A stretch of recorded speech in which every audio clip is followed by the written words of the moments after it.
Amanda, kinailangan niyang kuhanin ulit ang atensyon ko dahil nakanganga na naman ako sa mansyong nasa harap ko na parang gawa ng mga engkanto.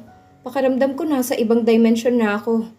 Lord, nasa planet Earth pa ba ako? Pagtingin ko sa mukha ni Brian na sobrang gwapo, nasa ibang planeta na nga talaga ako. Hinigpitan niyang pagkakahawak sa kamay ko. Muntik na akong mangisay. Epileptic na yata ako. This is the place I grew up in. Welcome to my world, Amanda mo.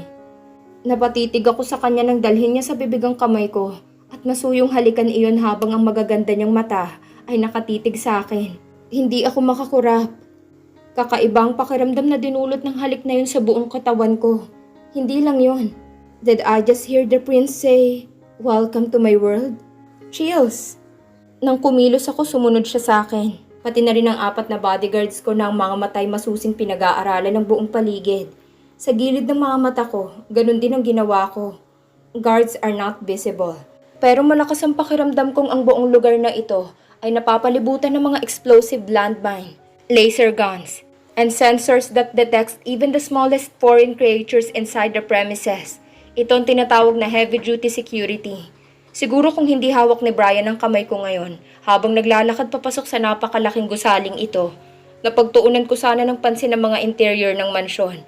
At kasing ganda ng Buckingham Palace sa England. Pero wala ang atensyon ko doon.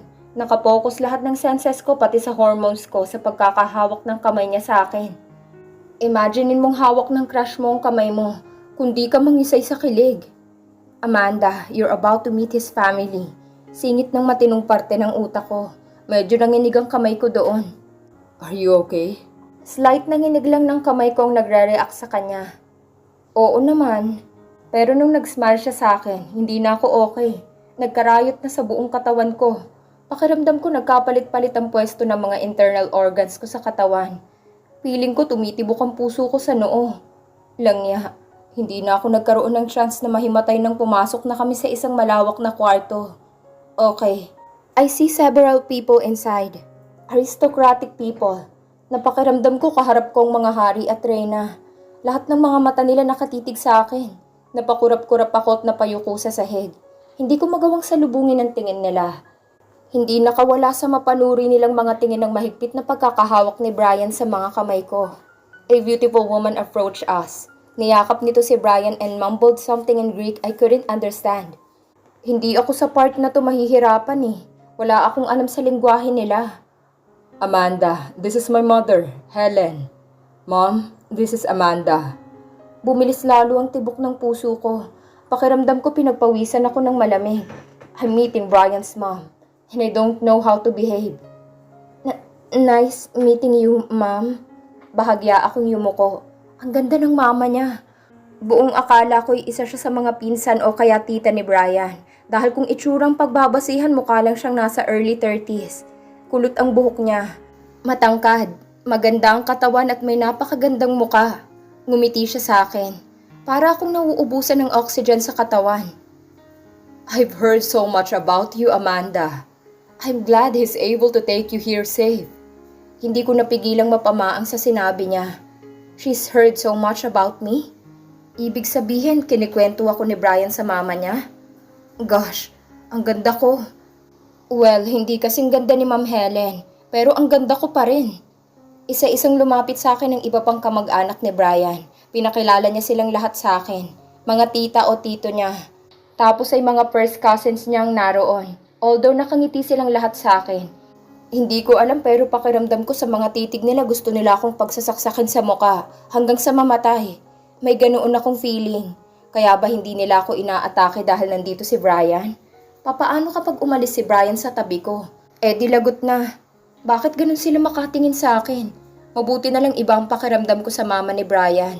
Sa kanilang lahat mukhang siya lang ang hindi peke ang pagkakangiti sa akin. Ikinagulat ko ang biglang pagbukas ng pinto at pagpasok ng isang babaeng maganda pero may malditang pagmumuka. Hindi ko inaasahan ang pagsugod niya sa akin at pagsakal niya sa akin. Sumisigaw siya parang galit na galit.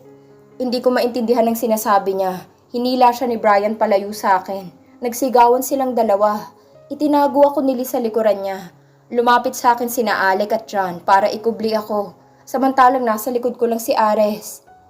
Anong sinasabi nila? Bulong ko kay Lee. They don't want you here. You're an enemy. That woman is his cousin.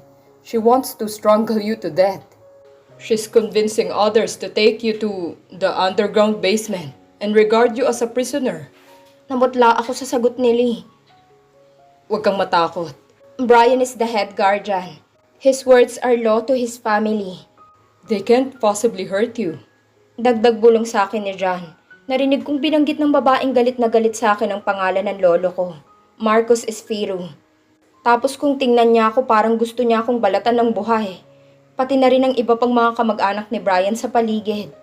You know for a fact, Brian, that woman is a danger to you. Sigaw nito in English. Pakiramdam ko gusto niyang maintindihan kung sinasabi niya. She has nothing to do with all of this. She's also a victim. Her sister might be one of Hades. But I certainly can guarantee you that it's a different story with Amanda. As long as she's on our keeping, Hades cannot do anything against us. She holds the key in performing the ritual. So why not kill her? If she's so important in executing the ritual, why not just get rid of her now? Tila nagliyab ang mga mata ni Brian sa naririnig mula sa pinsan. Siya naman ang sumakas sa leeg nito. Hindi nakahuma ang ibang mga miyembro ng pamilya, maliban sa kasamang lalaki ng babae na parang asawa nito. Pinipigilan nito si Brian na tuluyang mawalan ng kontrol sa sarili. Gusto kong lumapit pero hinaharangan ako ni Lee. Stay back. She's Marcos Espiro's granddaughter, Brian. Do you realize you're betraying your clan by associating with her? This is not betrayal, Bettina. Kasunod nun ng mahabang speech na Greek na hindi ko maintindihan. I know what I'm doing. You just have to trust me with my judgment. That's the least you can do for your clan. Kahit na bumitiw ang mga kamay ni Brian sa leeg ni Bettina, matalim pa rin ang pagkakatitig ng babae. Make sure your judgment is not clouded by the special attachment you have for that bitch. You know as much as I do that you will pay for this with your life. I'll end this war, Bettina. And I will put down Hades. You know I will. Binalingan ni Brian ang mama niya. Mom, take Amanda to my room, please. Puno ng tensyon ng buong paligid. Hindi ko alam kung tamang ideya ba na umalis ako sa kwartong to. Pakiramdam ko nasa korte ako at naghihintay ng hatol. Dalawang bagay lang ang magiging desisyon ng judge kapag nagkataon. Ang palayain ako o patayin ako. Pero malaking tiwala ko kay Brian. Hindi niya ako dadalhin dito kung hindi siya siguradong ligtas ako. Sa totoo lang hindi ako natatakot. Ang inaalala ko ay ang masira ang respeto ng angkan ni Brian sa kanya. Pakiramdam ko ako ang nagdala ng lamat sa relasyon ni Brian sa pamilya niya. I'm really glad I'm able to meet you, Amanda. Despite the commotion, I want you to feel welcomed here. Nakangiting sabi ng mama ni Brian sa akin bago ako pumasok sa kwartong pinagdalhan niya sa akin. I'm sorry about the ruckus I brought in your family. Shh! It's not your fault. If my son trusts you this much to bring you here, I'll do the same. Take a rest. Brian will be here soon enough. Tumango ako at ngumiti sa kanya. Nang maglakad siya papasok, sinamahan ako ni John na i-check ang buong kwarto. Naiwan ng 3 sa labas. John, may itatanong sana ako. Ano yun? Sagot niya habang abala sa pag-scan sa buong paligid gamit ang maliit na device na hawak niya. Sabi ni Brian, ang pagdala niya sa akin sa bahay na ito is not to an act of betrayal. Pagkatapos nun, nagsalita siya ng mahabang Greek. Hindi ko naintindihan. Anong sinabi niya? Tumingin sa akin saglit si John. Ngumisi tapos ibinalik ang atensyon sa ginagawa. Loads of crap. He's trying to justify why he hasn't killed you yet, when he's supposed to a long time ago. Anong ibig mong sabihin? This is just between you and me. Humarap siya sa akin. It's true that he's betraying his family for you. He has taken all the risk of keeping you alive when it would be so much easier for him to just kill you. In my honest opinion, wala kang silbi sa kanya. But he cares for you so much. He's risking all his chances of winning this war for you. Hindi lang buhay niyang nakataya dito, pati na rin ang paniniwalang pinaglaban ng buong angkan niya laban sa Hades sa loob ng napakahabang panahon. You're so lucky you've got the Villamor clan supreme leader wrapped around your fingers. The least that you can do for him right now is to take care of yourself. That's all he ever wants you to do.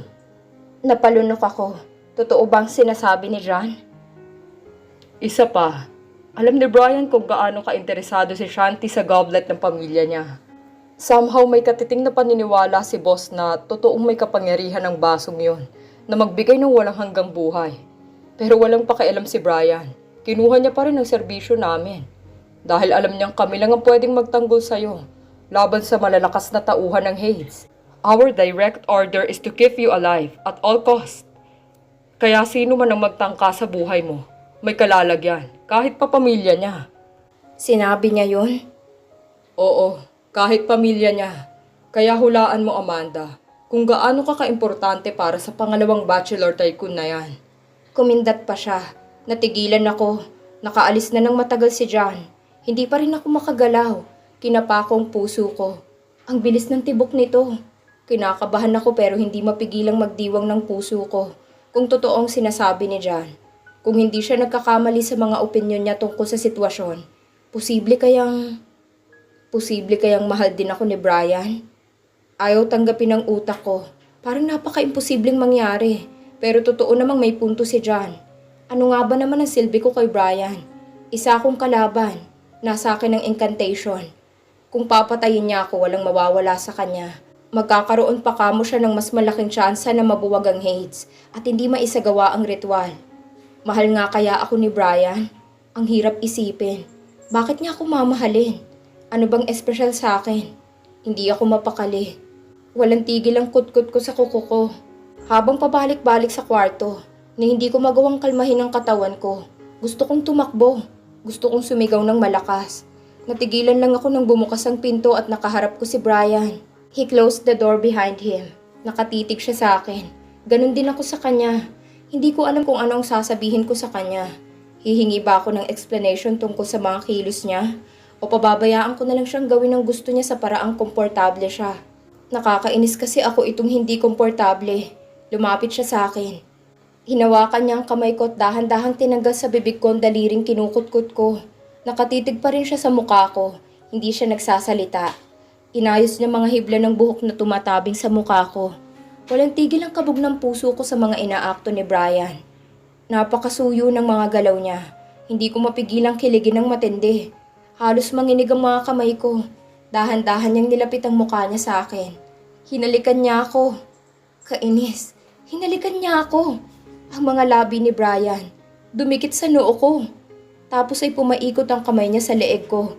Kinabig niya ako upang yumakap sa kanya ng mahigpit, habang ang ulo ko'y nakahilig sa balikat niya. Grabe ang tibok ng puso ko. Kung may sakit ako, malamang inatake na ako sa sobrang kakaiba at halo-halong nararamdaman. I can hear his heartbeat. It's also beating frantically like mine. Brian, bulong ko. I want you to know that I don't want you to fight with your family just because of me.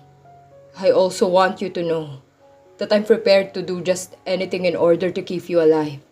I can no longer live life without you, Amanda.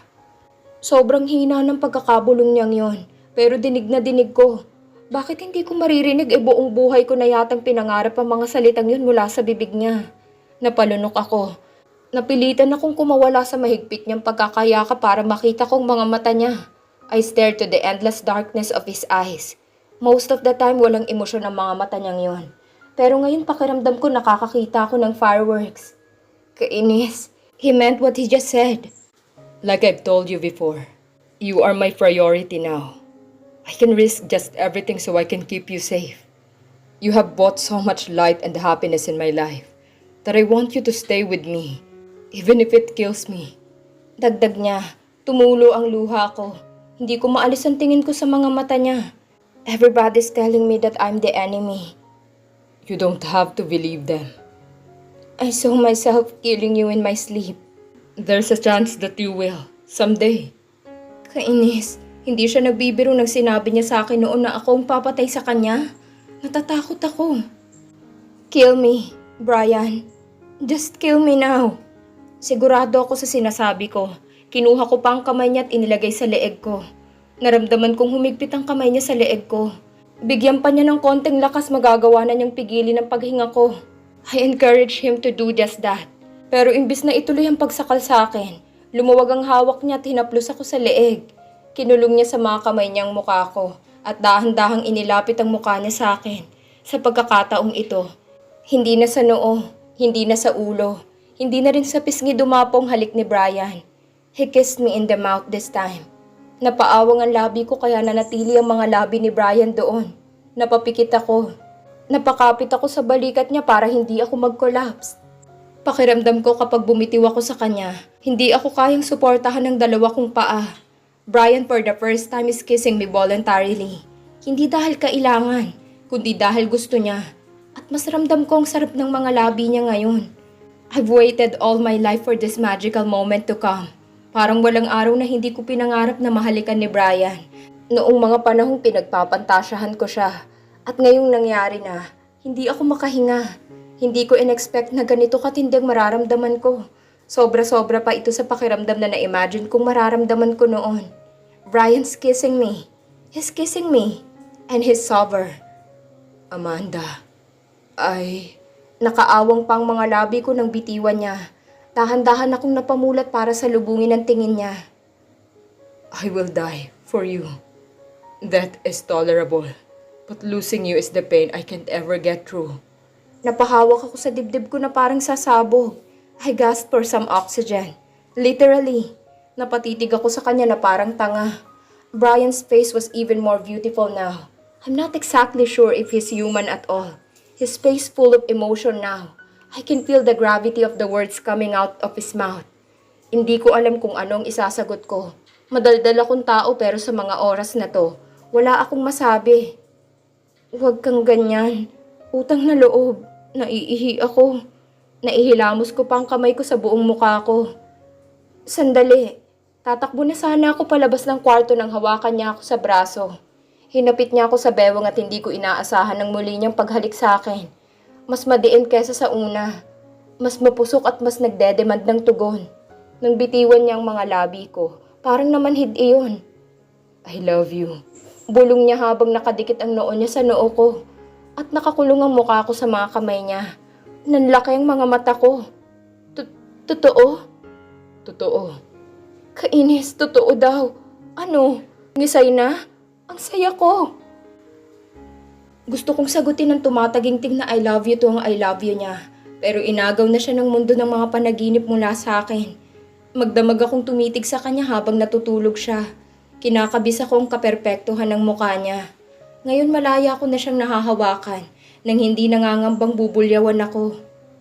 Oh my first class gulay. Sobrang bait ko ba para pakinggan ng langit ang mga dasal ko? Well, dalawa lang naman eh. Either sobrang bait ko o sobrang kulit ko lang talaga na rin din na si Lord. Kahit ano pa man yan, ang mahalaga, mahal ako ni Brian my loves. Imaginein mo yun? Si Brian Alex Villamor to. Pangalawang bachelor tycoon to. At oh my gosh, kakaamin niya lang sa akin na mahal niya ako. Post na itay sa FB. Except, nandyan ang mga buwisit na hates. Baka mauna pa silang pusuan ng status ko, wag na lang. Ay, ang ganda na sana ng love life ko eh. Kung romance novel to, malamang engranding wedding at mapusok na jugjugan ang kasunod nito eh. Ang kaso may panirang hates. Ginagawa nilang horror ang pinangarap kong romansa kasama si Brian. Hindi ko na talaga sila mapapatawad. Ibinalik ko ang mga mata ko sa kagwapuhang nakalapag sa aking harapan. Iwas bad thoughts. Masaya ako ngayon. Ayokong mapanis. Hubaran ko kaya to? Madaya to eh. Nung nakaraan hindi man lang ako pinasilip. Nagtampo ako doon ng lagpas langit. Kagatlabi kong inangat ang damit niya. Sisilip lang naman eh. Putek. Ang higpit ng pagkakatali ng cotton pants niya. Paano kaya to? Gunting. Tama, gunting. Dahan-dahan akong umalis sa pagkakayakap niya para hagilapin ang instrumentong magbibigay laya sa natutulog niyang dragon. Haha.